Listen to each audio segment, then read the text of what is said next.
حضرت شیما تھی نا نبی پاک کی رضائی ہمشیرہ حضرت حلیمہ کی، تو ان کے سارا قبیلہ گرفتار ہو کے آیا تھا. وہ جب آئی ہیں نا نبی پاک کے پاس تو حضرت ابو ہریرہ سے کہنے لگی حضور کو جا کے بس کان میں کہہ دو کہ حلیمہ کی بیٹی آئی. حضرت ابو ہریرہ کہتے ہیں حضور اتنی تیزی سے اٹھے کہ نبی پاک کی چادر بھی منبر پہ رہ گئی. پھر حضور گھر لے گئے، فرمایا فاطمہ اور عائشہ کو بلاؤ، میری بہن آئی ہے. میرے محبوب کریم نے فرمایا تو اگر کہے گی نا تو میں تیرے لیے مدینے میں مکان بنا دوں گا، تو یہیں رہ جا. کہنے لگی نہیں محبوبہ واپس جانا. تو حضور سے کہنے لگی میرا سارا قبیلہ گرفتار ہے، اسے چھوڑ دیں. حضرت ابو ہریرہ کہتے ہیں ہر کام حضور نے مشورے سے کیا، پر جب بہن نے کہا نہ چھوڑ دے، اور میں کوئی مشورہ نہیں، جیسے تو کہے گی ویسے ہی ہو جائے گا، جیسے تو کہے گی ویسے ہی ہو جائے گا، جس طرح تو چاہے گی. کون اشک شوئی کرے گا، کون بات سنے گا، کون دکھ کسی کے. پگلی بی بی پاگل عورت، دیکھے کبھی پاگلوں کو کوئی وقت دیتا؟ وہ پاگلوں کے پاس بیٹھا، میں بڑا مصروف آدمی ہوں، مجھے تو سیاںا بندہ ملنے آئے تو میں کہتا مختصر بات کرنا. ایک پگلی بی بی آئی پاگل، حضرت انس کہتے ہیں آ کے کھڑی، کہنے یا رسول اللہ مجھے کام ہے. پاگل عورت. تو نبی کریم صلی اللہ تعالی علیہ وسلم نے کہا کیا کام ہے؟ تو اس کے محلے کے لوگ کھڑے ہو گئے، کہنے لگے حضور چھوڑیں یہ تو دیوانی ہے، ایسی باتیں کرتی رہتی ہے. جناب انس بن مالک فرماتے ہیں حضور ناراض ہوئے، فرمایا تم سے بات کر رہی ہے کہ مجھ سے کر رہی ہے؟ کرنے دو باتیں. کیا بات ہے بتا؟ کہنے لگی حضور یہاں نہیں کرنی، میرے ساتھ آئے. نبی کریم اس کے پیچھے پیچھے چلنے لگے. جناب انس فرماتے ہیں کہ صحرا میں لے گئی، نبی پاک ریت پہ بیٹھ گئے، سامنے بیٹھ گئی. کہنے لگی حضور بچوں کو منع کرے، مجھے روڑے مارتے. فرمایا میں کہہ دوں گا، اب نہیں کریں گے. حضور میرے گھر والے میری بات نہیں سنتے. فرمایا میں سمجھاؤں گا. یا رسول اللہ یہ پاگل کہہ کے چھیڑتے. حضور نے فرمایا کوئی نہیں کہے گا، میں منع کر دوں گا. حضرت انس کہتے ہیں دیر تک حضور کو ریت پہ حضور بیٹھے. یار یہ بھی سنت ہے میرے نبی، صرف کھانے کے درمیان میٹھا کھانا ہی سنت نہیں میرے بھائی، یہ بھی نبی پاک کی سنت ہے، یہ بھی رسول پاک کا طریقہ ہے. نبی کریم نے دیر تک وقت دیا، دیر تک، کبھی ہستی کبھی رو دیتی. حضرت انس کہتے ہیں میں نے یہ انداز بھی دیکھا، جب وہ ہستی تو حضور بھی ہستے. کبھی کو پاگل کے غم سن کے بھی رویا. لیکن ایسا کوئی محبوب کہیں ہوگا نہ کہیں ہے، بیٹھا ہے چٹائی پہ مگر عرش نشیں ہے. میرے محبوب نے کھول کے باتیں سنی، کھول کے اپنی مرضی سے. کہنے لگی محبوبہ میں تھک گئی ہوں، اب آپ جائیں. حضور میں تھک گئی ہوں، آپ جائیں. نبی کریم اٹھے اور اٹھ کے فرمایا کسی کا خیال نہ کرنا، جب تیرا دل کرے دوبارہ آ جاتا. یار یہ حسن ہے، یہ وقار ہے کہ تو اشک شوئی کس طرح. میں نا ابھی انتظار کر رہا ہوں، میں ابھی انتظار کر رہا ہوں کہ ایم این اے آئے گا تو اس غریب کی مدد کرے گا. میں ابھی انتظار کر رہا ہوں کہ ایم پی آئے گا تو اس کی مدد کرے گا. میں ابھی انتظار کر رہا ہوں کہ بہت بڑا سیٹھ آئے گا تو مدد کرے گا. جب محلے کا اور گاؤں کا چودھری کسی غریب پہ ظلم کر رہا ہوتا ہے تو میں اپنے بچے کو کہہ رہا ہوتا تو نہ اس لڑائی میں جانا، ہمیں کیا لگے. تو کون پھر اس کا ہاتھ، ظلم پھر ختم کیسے ہوگا؟ پھر کیا طریقہ ہے ظلم ختم کرنے کا؟ جب کوئی ظالم کو ظالم کہنے کوئی تیار نہ ہو. وہ زمانہ جب نبی کریم صلی اللہ تعالی وسلم مکہ شریف میں اعلان نبوت فرمایا تھا تو سارا مکہ مخالف ہو گیا، سارا مکہ. ایک وقت عروج کا ہوتا ہے، ایک وقت ایسا ہوتا ہے جب غربت ہوتی ہے، ابتدا ہوتی ہے. اسلام پر غربت کا زمانہ. قبیلہ بنو آراش کا ایک شخص مکے آیا. وہ کہتا ہے میں چھوٹا سا تاجر تھا. میری باتوں کی سمجھ تو آ رہی ہے نا آپ حضرات کو؟ جو نہیں بول رہے انہیں بھی آ رہی ہے. اللہ تعالیٰ آپ کو جزا دے. بس ایک دو بات اور عرض کرنی ہے آپ حضرات. حضرت طارق بن عبداللہ رضی اللہ تعالیٰ عنہ اس کے راوی ہیں، فرماتے ہیں وہ بنو آراش کا رہنے والا شخص آیا. وہ کہتا میں چھوٹا سا تاجر تھا، بیوپاری تھا. میں گاؤں سے جانور اونٹ گھوڑے خریدا کرتا، مکے میں لا کے بیچتا، مدینے میں لے جا کے بیچتا، طائف میں. میں ایک دفعہ نا بڑے سرخ رنگ کے خوبصورت 2 اونٹ مکے لایا. میں مکے کے لوگوں کو زیادہ نہیں جانتا تھا، منڈی میں جو لوگ آتے جاتے تھے انہیں جانتا تھا، مال بیچ کے چلا جاتا تھا. آج میں مکے میں داخل ہوا تو ابو جال مجھے کہنے لگا یہاں ایک شخص نے دعویٰ نبوت کیا، اس کے قریب نہ جانا. میں نے کہا ٹھیک ہے نہیں جاؤں گا. میں نے اونٹ دکھائے تو ابو جال کو پسند آ گئے، سودا ہو گیا، اونٹ خرید لیے.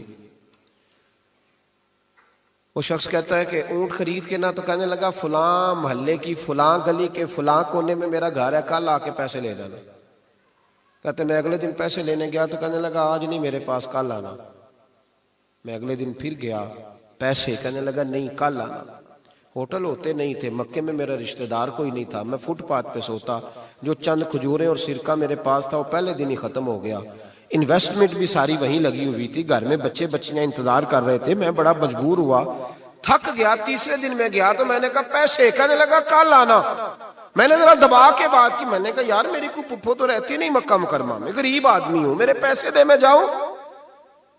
جب دبا کے بات کی تو کہنے لگا جا دوڑ جا، جہاں سے ملتے ہیں لے لے، بھاگ جا۔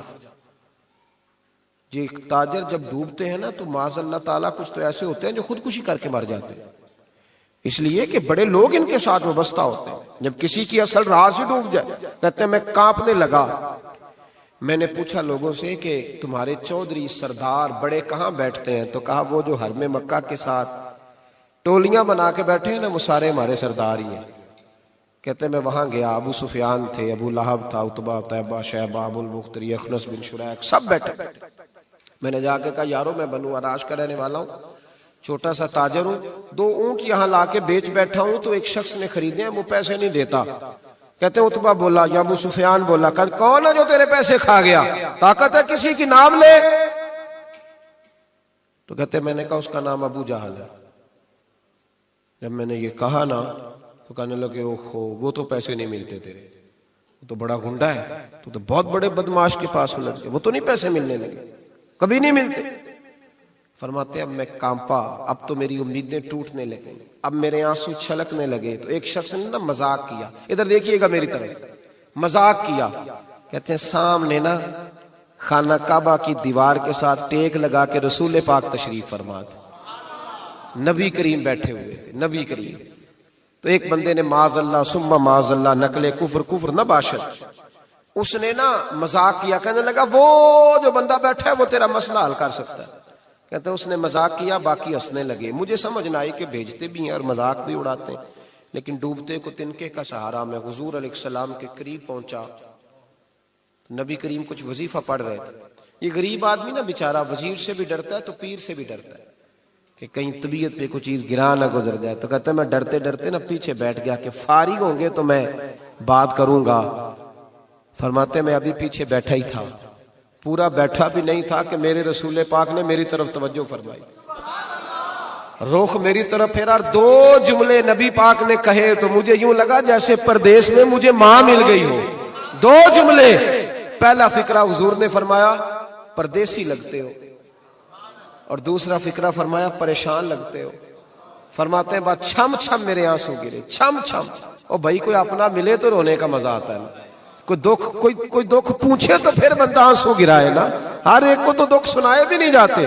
وہ شاعر اردو کا ہے، آپ کی سمجھ میں آ گیا تو بڑا اچھا ہے۔ اس نے کہا تھا کہ ہجوم غم میں بھی توہین ضبط غم نہ ہوئی، ہم اس احتیاط سے روئے کہ آنکھ نم نہ ہوئی۔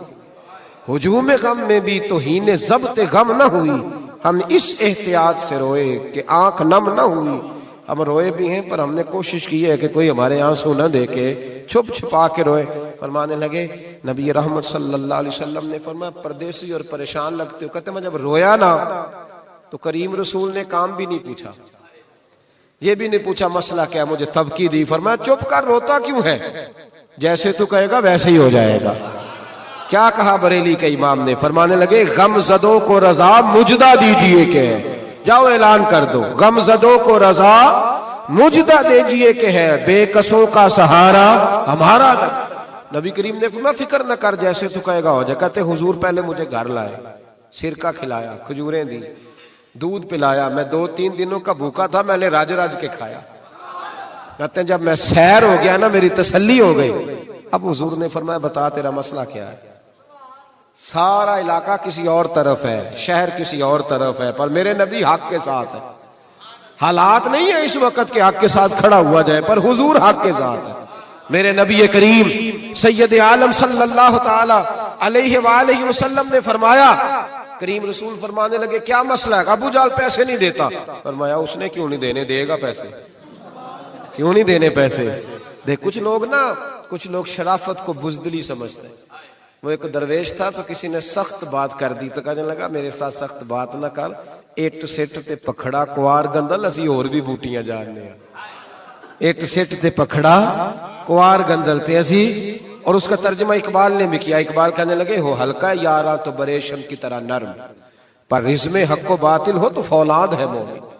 رزم حق و باطل ہو تو اشداء علی الکفار رحماء بینہم, کافر پہ سخت اور آپس میں رحم دل. یہ اصول ہے مومن کا. نبی کریم نے فرمایا کیوں نہیں پیسے دینے, دے گا. ان الذین قالوا ربنا اللہ ثم استقاموا تتنزل علیہم الملائکہ, جو رب کا نام لے کے ڈٹ جائے اللہ اس کی مدد کے لیے فرشتوں کا نزول فرما دیا کرتا ہے. نبی کریم علیہ السلام ساتھ چلے آہستہ آہستہ.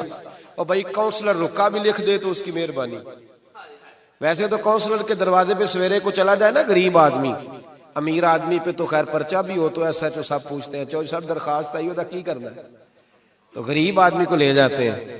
تو وہ پھر جاتا ہے بیچارہ کونسلر صاحب کے پاس, چوہدری صاحب کے پاس. تو پھر اندر سے پیغام آتا ہے کہ چوہدری صاحب ٹوتھ پیسٹ کر رہے ہیں. پھر پیغام آتا ہے کہ بریڈ گرم ہو رہا ہے. پھر پتہ چلتا ہے کہ اب اخبار پڑھ رہے ہیں. وہ غریب باہر بیٹھا ہے. پھر باہر آ کے پوچھتے ہیں گاڑی کرا کے لائے ہو, وہاں کیسے جانا ہے؟ وارث شاہ مان کری نہ وارثاں دا, رب بے وارثا کر کے مار دائی.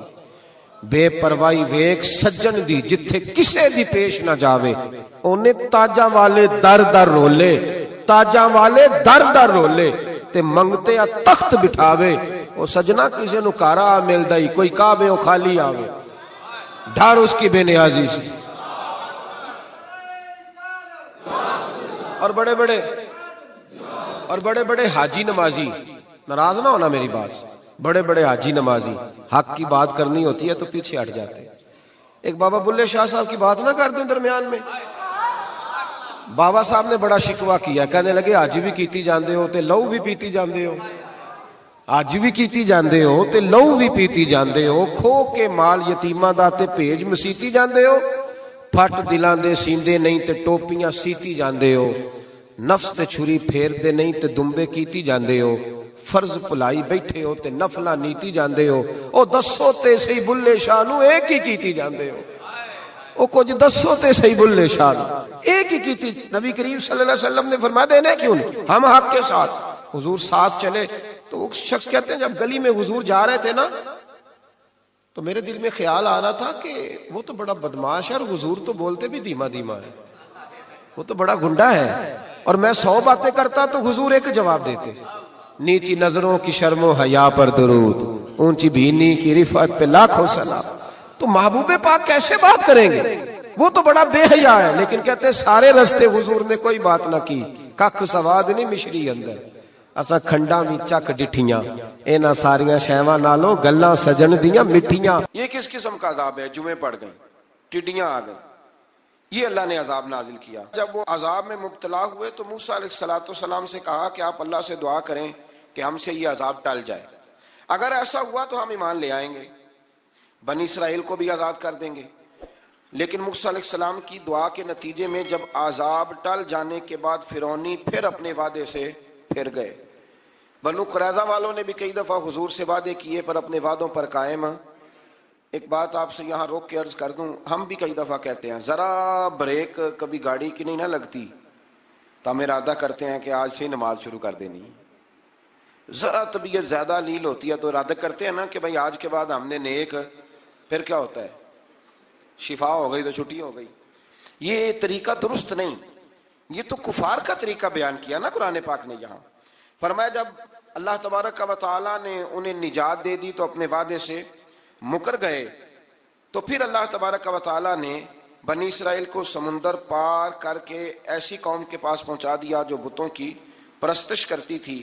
وہ تو بچ گئے لیکن فرعونی سارے دریا کے اندر غرق ہو گئے.